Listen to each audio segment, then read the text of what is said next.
नमस्कार विद्यार्थी मित्रांनो, स्कॉलरशिप आणि बरंच काही या आपल्या यूट्यूब चॅनलमध्ये तुम्हा सर्वांचं मनापासून स्वागत.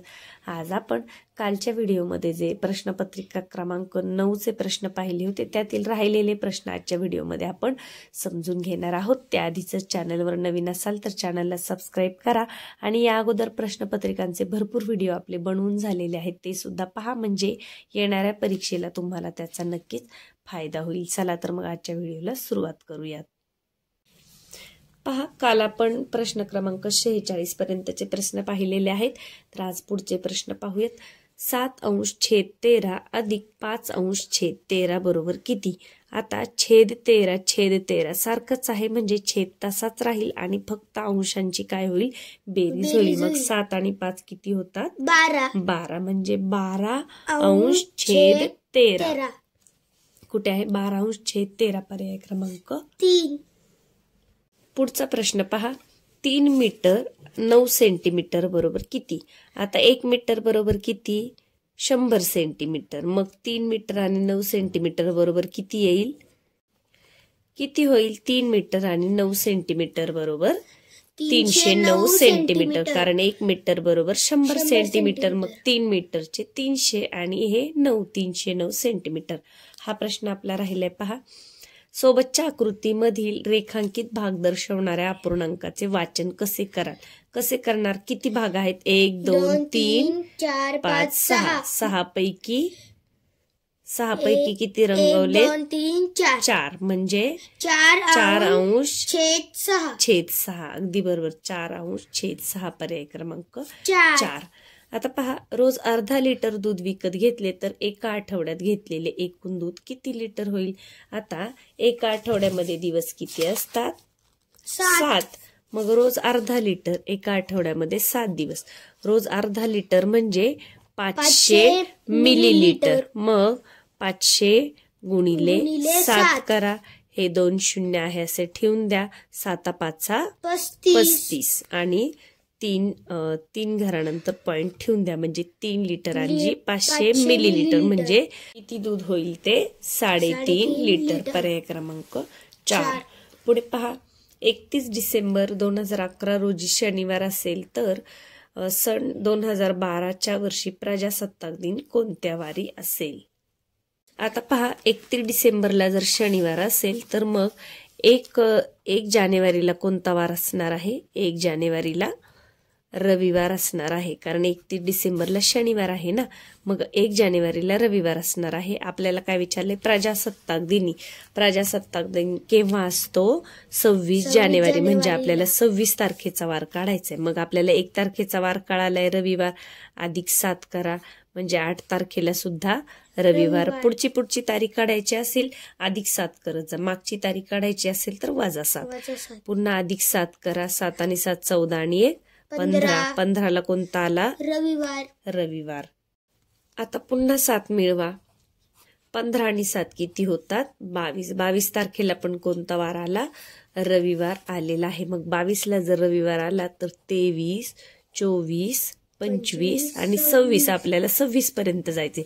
22 मध्ये जर आपण 7 मिळवले तर मग आपल्याला 29 तारीख मिळेल. त्याच्यामुळे आपण काय केलं? 22 नंतर 23 24 25 26. मग रविवार, सोमवार, मंगळवार, बुधवार, गुरुवार. कोणता वार येईल? गुरुवार येईल. कुठे दिले पहा? पर्याय क्रमांक 1. हे पहा इथे दिले. कसं केलं आपण? आपल्याला 31 डिसेंबरचा वार माहित होता. मग आपण 1 जानेवारीचा वार काढला आणि त्याच्यामध्ये 7 दिवस मिळवत गेलो आणि पुढचा वार आपल्याला मिळालेला आहे. अगोदरचा वार काढायचा असेल तर वजा 7 करायचं. पुढचा वार काढायचा असेल तर अधिक 7 करायचा आहे. आता पुढे पहा, 145 रुपयांमध्ये काही 5 रुपयाच्या व काही 10 रुपयाच्या नोटा आहेत. तर त्या रकमेत खालीलपैकी 5 रुपयाच्या नोटा किती असू शकतील? आता रुपये किती दिले आहेत? 145. मग 5 रुपयाच्या नोटा विचारल्यात ना आपल्याला. काही 10 रुपयाच्या, काही 5 रुपयाच्या. मग समजा आपण 25 घेतल्या 5 रुपयाच्या नोटा. तर 25 गुणिले 5 करा. 25 5 125 म्हणजे 125. जर 125 घेतलं आणि त्याच्यामध्ये 125 135 145 म्हणजे 20 जर मिळवले तर म्हणजे 10 दोनदा मिळवले तर मग आपल्याला किती मिळतं 145. म्हणजे पहिल्याच पर्यायामध्ये आपली रक्कम बरोबर जुळतीये. 5 रुपयाच्या जर 25 नोटा पकडल्या तर 10 रुपयाच्या 2 केल्या तर मग आपल्याला 145 हे उत्तर मिळते. 35 घेतलं तर किती होतं पहा. 35 गुणिले 5 करा. 5 5 25 5 हातच्याले 2 3 5 15 16 17 175. म्हणजे ही रक्कम जास्त होती, हे जुळत नाही. पहिल्याच पर्यायामध्ये आपल्याला आपलं उत्तर सापडलेलं आहे. तर या पद्धतीने जुळवून बघायचं आहे की किती रुपये होतात. म्हणजे दिलेले रुपये आणि नोटा यांचा गुणाकार करायचा. मग आता 25 5 125 आलं, 125 आलं. मग त्याच्यामध्ये अजून 20 म्हणजे 10 रुपयाच्या 2 नोटा टाकल्या तर 145 होत आहेत. असं तुम्हाला करता आलं पाहिजे नाणी आणि नोटांचं. पुढे पहा, सोबतच्या आकृतीला चौकोनापेक्षा किती कोण कमी आहेत. आता किती कोण हा आहे त्रिकोण. चौकोनाला किती कोण असतात 4 कोण आणि त्रिकोणाला किती कोण असतात 3 कोण. म्हणजे किती कोण कमी आहेत 1 कोण कमी आहे. पर्याय क्रमांक 4. आता चित्ररूप माहितीचं निरीक्षण करून उत्तर द्यायची. फॅक्स या संदेशवहन साधनाचा वापर किती व्यक्ती करतात. आता फॅक्स कुठे दिसते पहा तुम्हाला. इथे आहे टीव्ही, यानंतर हा आहे संगणक आणि हा आहे फॅक्स. तर फॅक्सचा वापर किती जण करतात 3 आणि 3 6 आणि 1 7. 3 आणि 3 6 आणि 1 7. पर्याय क्रमांक 1. पुढे पहा, खालीलपैकी सर्वात मोठा पूर्णांक कोणता. आता छेद समान आहेत. मग छेद समान असतो तेव्हा काय असतं, जो मोठा तो मोठाच असतो. म्हणजे 10/11 हा पूर्णांक सर्वात मोठा आहे. पर्याय क्रमांक 4. 1.5 किलोग्रॅम म्हणजे किती ग्रॅम. किती ग्रॅम येईल 1500 ग्रॅम. पर्याय क्रमांक 2. मंगेश सकाळी 11:15 वाजता शाळेत पोहोचला आणि सुरेश 12 वाजता शाळेत पोहोचला. तर मंगेश सुरेशच्या किती मिनिट अगोदर पोहोचला. 11:15 आणि 12 म्हणजे किती होतील पहा. 11:15 म्हणजे 10:45 म्हणजे 12 वाजायला 15 मिनिट कमी. आणि सुरेश 12 वाजता पोहोचला म्हणजे 11 ते 12 1 तास आणि हे 15 मिनिटे जास्तीचे म्हणजे 1 तास आणि 15 मिनिटे. मग एका तासामध्ये किती मिनिटे 60 मिनिटे. आता पहा, तोंडी सगळ्यांना समजेलच असं नाही. 11:15 म्हणजे 10:45 आणि 12 वाजता एक जण पोहोचलाय. तर 11:15 म्हणजे मग 11 वाजायला अजून 15 मिनिटं कमी आहेत. म्हणजे 15 मिनिटांनी 11 वाजणार आहेत. म्हणजे हे 15 मिनिट आणि 11 ते 12 असे 60 मिनिट म्हणजे 1 तास एवढा वेळ लागेल. म्हणजे मग याची आपल्याला बेरीज करावी लागेल. किती येईल 75 मिनिट. 75 मिनिट म्हणजे 1.25 तास. कुठे आहे पर्याय क्रमांक 4.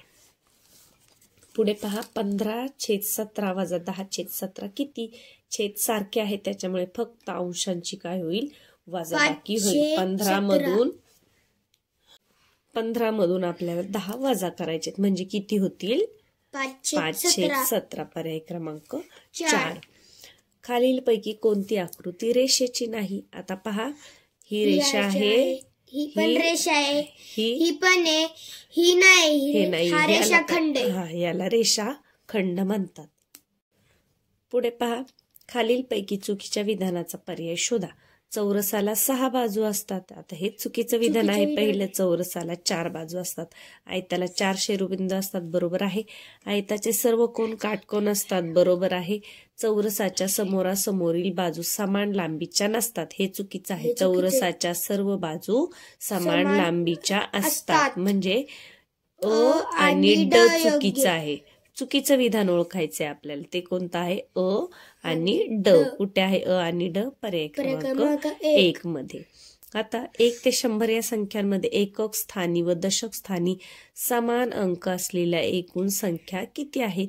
एकक आणि दशक स्थानी समान अंक असलेल्या संख्या म्हणजे पहा, 11 येईल, 22 येईल, 33, यानंतर 44, 55, 66 अशा येतील. 66 पासून 99 पर्यंत म्हणजे किती येतील पहा. एक आहे 11, 22, 33, 44, 55, 66, यानंतर 77, 88 आणि 99 म्हणजे किती संख्या आल्या? 3 आणि 3 6 आणि 3 9. 9 संख्या अशा आहेत की ज्याच्यामध्ये एकक आणि दशक स्थानी समान अंक असणार आहे. 9 पर्याय क्रमांक 4. पुढे पहा 492 या संख्या चढत्या क्रमाने मांडल्यास सर्वात प्रथम कोणती संख्या येईल? संख्या चढत्या क्रमाने मांडायच्यात, वरती चढायचंय म्हणजे सुरुवातीला छोटी पायरी म्हणजे छोटा अंक. सर्वात पहिल्यांदा छोटा अंक पहा, शतक स्थानावरून 4 5 4 4 4 4 चे 3 आहेत. मग दशक स्थान पहा 92, दशक आणि एकक दोन्ही एकत्र पाहिले तरी चालेल. 92, 80, 60 सगळ्यात छोटी कोणती आहे? 60 वाली म्हणजे 460 ही संख्या सर्वात प्रथम येईल. पर्याय क्रमांक 1. पुढे पहा 99 नंतर क्रमाने येणाऱ्या तिसऱ्या समसंख्येत किती मिळवले म्हणजे बेरीज 110 येईल. आता 99 नंतर क्रमाने येणारी तिसरी समसंख्या आता पहा 99 नंतर पहिली येणारी समसंख्या आहे 100, दुसरी आहे 102, तिसरी आहे 104. तर आपल्याला काय विचारलं की तिसऱ्या समसंख्येत किती मिळवले म्हणजे बेरीज 110 येईल. आता 104 मध्ये किती मिळवल्यावर बेरीज 10 येईल? 4 मध्ये 6 मिळवल्यावर. तर कुठे आहे पहा? पर्याय क्रमांक 3.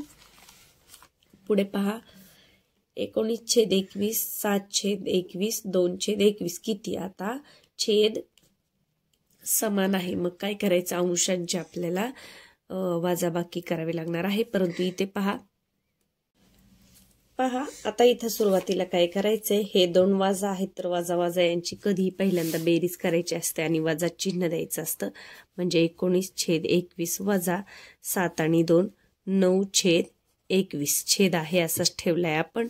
मग 19 आता इथे सुद्धा पुन्हा छेद समान आहे. मग 19 मधून 9 गेले किती उरतात? 10/21. तर या पद्धतीने हे गणित तुम्ही सोडवू शकता. पर्याय क्रमांक 2. पुढे पहा खालीलपैकी बंदिस्त आकृती कोणती? आता बंदिस्त आकृती म्हणजे ही अक्षरांमधली नाही तर त्याच्यामध्ये जी जागा आहे ते बंदिस्त. इथं पहा ओपन आहे, इथं पण. इथे याच्या मध्ये पहा हे वाला गोल हे बंदिस्त आहे, इथे तसं नाही म्हणजे पर्याय क्रमांक 3. पुढे पहा दिलेल्या आकृतिबंधाचे निरीक्षण करून प्रश्नचिन्हाच्या जागी येणारा आकृतिबंध शोधायचा आहे. गोल त्रिकोण, मग गोल इकडे झाला, त्रिकोण इकडे झाला. नंतरच्या आकृतीमध्ये त्रिकोण इकडे झालाय म्हणजे या आकृतीमध्ये त्रिकोण इथे आणि गोल या बाजूला पाहिजे. त्रिकोण वरती आणि गोल खाली कुठे आहे? पर्याय क्रमांक 1 मध्ये. सोपं आहे हे. पुढे पहा सोबतच्या कोणांच्या आकृत्यांमधील काटकोन कोणता आहे? आता पहा खूण अशी याच्यावरूनच आपल्याला काटकोन ओळखू येतो. अ ब क कुठे आहे? अ ब क. पर्याय क्रमांक 3. सोबतच्या आकृतीमध्ये किती त्रिकोण आहेत? मोजा. 1 2 3 4. हा असा एक 5, असा एक किती आहे? 6, असा एक 7 आणि असा एक 8. कुठे आहे पहा? पर्याय क्रमांक 4. सोबतची आकृती कशाची आहे? 1 2 3 4 5 6. 6 बाजू 6 कोण म्हणजे षटकोन. पर्याय क्रमांक 4. खालीलपैकी आईस्क्रीमच्या सोबतच्या आईस्क्रीमच्या बाणाने दर्शवलेला भाग कसा आहे? हा वाला भाग कसा आहे? वक्र. पर्याय क्रमांक 2. सोबतच्या आकृतीची परिमिती किती असेल? आता पहा याची दिलेली आहे आपल्याला 1 सेंटीमीटर, 1 3 आणि 4. परंतु या 2 बाजूंची आपल्याला माहिती नाहीये लांबी. तर पहा आता इथून जर 3 आहे आणि ही 1 आहे म्हणजे ही सुद्धा किती असणार आहे? 4. आणि ही 4 आहे आणि ही 1 आहे म्हणजे ही किती असणार आहे? 5. म्हणजे पहा मी तुम्हाला काढून दाखवते किंवा बेरीज करून दाखवते. इकडची आपल्याला 5 पकडायची आहे आणि इकडची किती पकडायची आहे? 4 पकडायची आहे. तर सगळ्या बाजूंची बेरीज करूया आपण. 1 4 आणि 3 7 8 9 9. त्याच्यानंतर ही 4 आणि ही किती आहे? 5. 4 आणि 5 9. 9 आणि 9 किती होतीये? 18 होती आहे. तर कशी केली पहा. हिची दिलेली आहे 1, ही आहे 4, ही आहे 3, ही आहे 1. मग ही किती आहे? आता ही 3 आहे आणि ही 1 आहे, म्हणजे ही सगळी मिळून 4 आहे ही बाजू, आणि ही 4 आहे इथपर्यंत, आणि इथून खाली 1 आहे, म्हणजे ही 4 आणि 1 5 आहे, म्हणजे इथे 5 आणि इथे 4, आणि मग त्या सगळ्यांची बेरीज केली ती किती आलेली आहे? 18 सेंटीमीटर. काही काही विद्यार्थी काय करतील, फक्त जे दिलंय तेवढ्याचीच बेरीज करतील. मग ती परिमिती पूर्ण होईल का? तर नाही होणार. त्याच्यासाठी तुम्हाला या 2 बाजूंची सुद्धा लांबी काढावी लागेल. काडीपेटीला एकूण किती कडा असतात? आता पहा, काडीपेटीचा आकार कसा आहे? इष्टिकाची. ती सारखा माझ्याकडे हा बॉक्स आहे म्हणून मी तुम्हाला दाखवते. तर याच्या कडा मोजा. 1 2 3 4.